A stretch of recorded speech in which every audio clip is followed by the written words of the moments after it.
Il Consiglio regionale pone un altro tassello nel campo sanitario raccogliendo un'istanza, una richiesta che veniva dalla popolazione attraverso una petizione. Di che cosa si tratta? Che cosa avete votato oggi?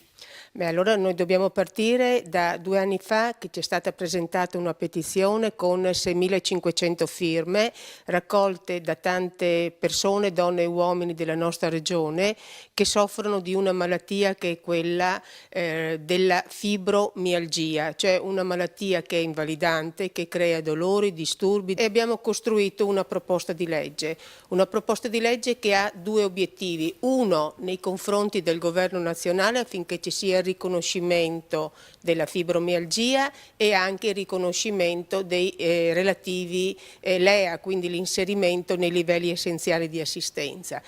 Per quanto riguarda invece le competenze nostre regionali, c'è anche in questo caso un'attività, la costituzione di un registro, e in questo registro vengono segnate tutte le varie patologie e tutti i vari interventi che le persone hanno nel Friuli Venezia Giulia, quindi dei centri di incontro, centri di aggregazione, centri dove le persone si rivolgono, multidisciplinari. Inoltre abbiamo presentato anche un ordine del giorno che dentro al registro che viene segnato con tutte le varie patologie ci sia anche il dato dei problemi che hanno queste persone, perché molte di loro sono costrette a lasciare il posto di lavoro. Quindi vogliamo che ci sia una registrazione, che ci sia un'attuazione su questo.